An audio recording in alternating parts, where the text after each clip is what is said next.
ये बुक में example number 7 लिखा हुआ है कि यदि -1 के अतिरिक्त सभी वास्तविक संख्याओं का समुच्चय s हो तो सिद्ध कीजिए s। अब ये ब्रैकेट में जो जीरो बनाई हुई है बाइनरी ऑपरेशन को रिप्रेजेंट करती है। एक ग्रुप है जहां जीरो निम्न प्रकार परिभाषित संक्रिय है, यानी कि ये बाइनरी ऑपरेशन को डिफाइन किया गया है। तो a binary operation b is equal to a plus b plus a b for all a b belongs to S. और ये पैर पे लिखा हुआ -1, यानी कि -1 को छोड़ के जितने भी एलिमेंट हैं उनके लिए अपने को सिद्ध करके दिखाना है। तो ग्रुप सिद्ध करने के लिए सबसे पहले अपने क्लोजर प्रॉपर्टी को सेटिस्फाइड करते हैं। तो क्लोजर प्रॉपर्टी को सेटिस्फाइड करने के लिए जो मुझे बाइनरी ऑपरेशन दिए मैंने उसको -1 के बराबर लिख दिया। इसको मैंने हल करना शुरू किया। दूसरे में बी और ए बी में से बी कॉमन ले लिया तो मेरे पास दो फैक्टर बने, एक a+1 और एक b+1। तो इसका मतलब है कि ना तो मैं -1 लूँगा और ना ही बी का मान -1 लूँगा। ये नीचे मैं लिखा therefore a plus b plus a b does not equal to -1। अतः s-1 में क्लोजर प्रॉपर्टी होगी, यानी कि इस सेट के अंदर एक क्लोजर प्रॉपर्टी सेटिस्फाइड होगी। यानी कि अपने को ये दो नंबर नहीं लेने, इनको छोड़ के सभी नंबर्स के लिए काम करना है। एसोसिएटिव प्रॉपर्टी जैसे पहले भी बताया, सिद्ध करने के लिए इस सेट के 3 एलिमेंट ले लिए जाते हैं। फिर मैंने लिखा चूंकि ये रियल नंबर का सेट है और बाइनरी ऑपरेशन है, let a b c belongs to s-1। तब हमें सिद्ध करके दिखाना है a binary operation b binary operation c is equal to a binary operation b binary operation c. अब जब इसकी लेफ्ट हैंड साइड ली अपन ने a binary operation b binary operation c, तो मैंने ए बाइनरी ऑपरेशन बी का मान पुट कर दिया, ये बाइनरी ऑपरेशन सी। अब जब ए और बी में बाइनरी ऑपरेशन लगाया तो इसका रूल देखो क्या उसने ऊपर दिया, तुम्हें दोनों को जोड़ दो और दोनों का गुना कर। अब जब a plus b plus a b और c में बाइनरी ऑपरेशन लगाना तो दोनों को जोड़ दो और दोनों का गुना कर दो। तो दोनों को जोड़ दिया मैंने और दोनों का गुना कर दिया। हल करने पर मेरे पास वैल्यू आई a plus b plus c plus a b a c b c और ए बी सी। इसी तरह RHS को हल किया अपन ने, a binary operation b binary operation c, a binary operation या b plus c plus b c हो गया। फिर दोनों में बाइनरी ऑपरेशन लगाया तो दोनों को जोड़ दिया और दोनों का गुना कर दिया। हल किया पूरा मैंने, LHS is equal to RHS। Number 3 पे आइडेंटिटी का काम होता है, तत्सम अवयव का काम होता है। तो यहाँ मान लिया, माना a b an identity in s-1। ये जो समुच्चय है इसमें मान लिया हमने जो ई है वो अपने आइडेंटिटी एलिमेंट। तब डेफिनेशन के अकॉर्डिंग क्या होता है, a binary operation e is equal to a for all a belongs to s-1।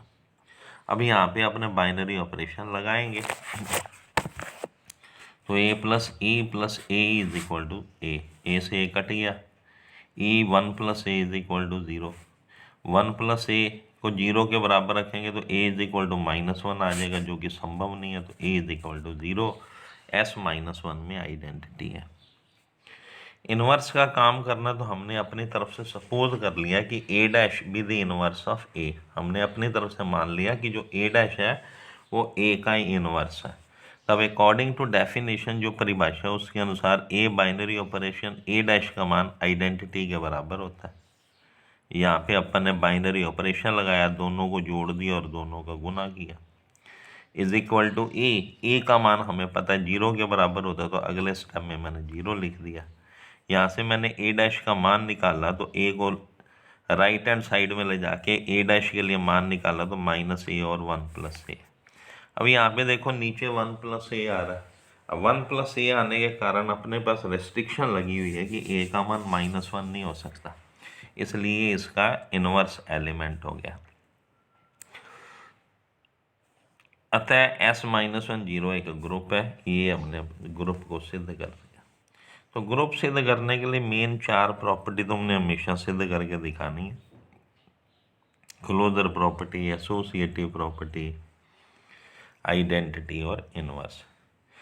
ये अगला प्रश्न जो लिखा है एग्जाम्पल नंबर 8, कई बार पेपर में आया हुआ है। एग्जाम्पल नंबर 7 और एग्जाम्पल नंबर 8 दोनों ही इम्पोर्टेंट क्वेश्चन है। एग्जाम्पल नंबर 8 में लिखा है यदि G a b such that a comma b belongs to R और a does not equal to 0 तथा बाइनरी ऑपरेशन जी में निम्न प्रकार परिभाषित संक्रिय हो, तो सिद्ध कीजिए जी बाइनरी ऑपरेशन एक एन अनअबेली ग्रुप है। अनअबेली ग्रुप का मतलब एबलियन ग्रुप नहीं है। एबलियन ग्रुप का मतलब कम्यूटेटिव प्रॉपर्टी सेटिस्फाइड नहीं होगी इसमें। ये ऑपरेशन नीचे उसने लिख दिया ए comma b binary operation c comma D. अब इसको तुमने यहाँ थोड़ा समझना है। जैसे ए और सी का गुना किया तो ए सी आ गया, फिर बी का सी से गुना किया पहले उसने, फिर प्लस में उसने डी लिखा है। इस चीज़ को ध्यान में रखना क्योंकि आगे अपने को ये काम इसी तरह से करना होगा। A into c comma b into c plus d. अब नंबर 1 जैसे मैंने लिखा क्लोजर प्रॉपर्टी अपने पास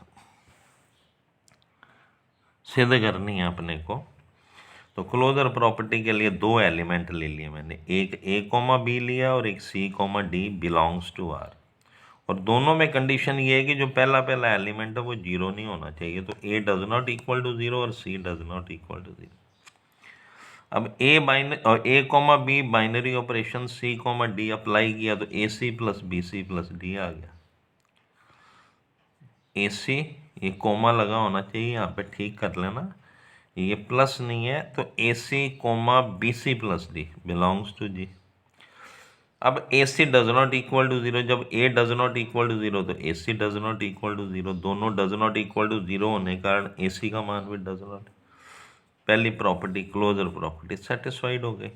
एसोसिएटिव के लिए 3 एलिमेंट हमें लेने पड़ेंगे, तो ए बी सी डी और ई एफ लिया मैंने बिलोंग्स टू आर। तब हमें सिद्ध करके दिखाना, उसी तरह से लिख देना a b binary operation c d binary operation e f. इधर a b binary operation c d binary operation e f. अब इसकी लेफ्ट हैंड साइड ले ली अपन ने, एल एच एस ली, तो a b binary operation c d में काम करना अपने को, तो a c comma b c plus d हो गया, बाइनरी ऑपरेशन ई एफ हो गया। अब ध्यान से देखना, ए सी को ई से गुना किया तो a c, b c plus d को ई से गुना किया तो b c e plus d और प्लस एफ कर दिया अपन। ये 1 नंबर इक्वेशन लिखी मैंने। फिर आर एच एस शुरू किया मैंने, a b binary operation c d binary operation e f. फिर ये हो गया c comma d plus f. अब ए बी और c comma d plus f में बाइनरी ऑपरेशन लगाया अपने, तो ए सी ई फिर b c e plus d plus f. अब ये देखोगे एल एच एस और आर एच एस दोनों आपस में बराबर है, अतः आर में एसोसिएटिव प्रॉपर्टी लागू होती है। नंबर 3 पे आइडेंटिटी सिद्ध करनी है अपने को, तो मैंने अपनी तरफ से मान लिया ई डैश जो है वो आइडेंटिटी है जी में। तो according to definition e dash binary operation a b is equal to a b, क्योंकि आइडेंटिटी को जोड़ें या गुना करें कोई फ़र्क नहीं पड़ता। इसमें बाइनरी ऑपरेशन लगाया तो e a comma e dash a plus b is equal to a b. अब इनकी तुलना कर दी जाती है, आपको पता ही है क्रमित युग्म बोले जाते हैं। पहला एलिमेंट आपस में कंपेयर हो जाता है, दूसरा हो जाता है। तो पहले एलिमेंट को कंपेयर किया अपन ने, ई ए का मान ए के बराबर आ गया तो ई इज इक्वल टू 1। दूसरे में मैंने e dash a plus b is equal to 0, e dash is equal to 0। अब पहला एलिमेंट अपना 0 नहीं आना चाहिए था, तो ई 0 नहीं आया। देखो सेकंड वाला आ सकता है। अब यहाँ पे सामने मैंने लिख दिया since a does not equal to 0, 1,0 इस ग्रुप जी में एक आइडेंटिटी एलिमेंट होगा। जब इनवर्स का काम करना तो वो भी सपोज किया जाता है कि माना a dash b dash a b का इनवर्स है, तो a dash b dash binary operation a b is equal to identity लिखनी होती है तो 1,0 लिख दिया मैंने। इधर मैंने अप्लाई किया बाइनरी ऑपरेशन, तो a dash A comma B dash a plus B. अब दोनों को फिर से कंपेयर किया तो ए डैश ए का मान 1 के बराबर, यहाँ से ए डैश आ गया 1/a, b dash a plus b is equal to 0, यहाँ से बी डैश का मान -b अपॉन है। Hence 1/a, minus b/a belongs to g, a does not equal to 0 है, ये इसका इनवर्स एलिमेंट होगा। अतः जी बाइनरी ऑपरेशन एक ग्रुप है। फिर ये जो मैंने आगे लिखा, further prove that commutative property not exist, क्योंकि उसने अनएबलियन ग्रुप बोला था, तो अपने को कम्यूटेटिव प्रॉपर्टी भी थोड़ा बताना पड़ेगा कि कम्यूटेटिव प्रॉपर्टी वहाँ सेटिस्फाइड नहीं हो रही है। तो मैंने कम्यूटेटिव प्रॉपर्टी के बारे में लिखा, a b binary operation c d does not equal to c d binary operation a b. LHS में काम करें तो AC, BC प्लस डी हो जाएगा, और RHS में काम करेंगे तो CA, DA प्लस B हो जाएगा। अब इन दोनों साइड में पहला एलिमेंट तो सेम है, लेकिन दूसरा एलिमेंट सेम नहीं है, इसलिए दोनों डज नॉट इक्वल टू। जब ये दोनों डज नॉट इक्वल हैं तो ये एक नॉन एबलियन ग्रुप हो जाता है। इस तरह से अपने को, अगर उसने कह दिया नॉन एबलियन ग्रुप प्रूव करना है, तो अपने को इस तरह से प्रूव करना होता है। ठीक है, ये इतना आज देखें। बाकी अब मैट्रिसेस के क्वेश्चन है 2-3, वो मैं तुम्हें अगली टर्म पे बता के फिर क्वेश्चंस के मैं तुम्हें PDF भेज दूंगा, उनको आप देख लें। Thank you.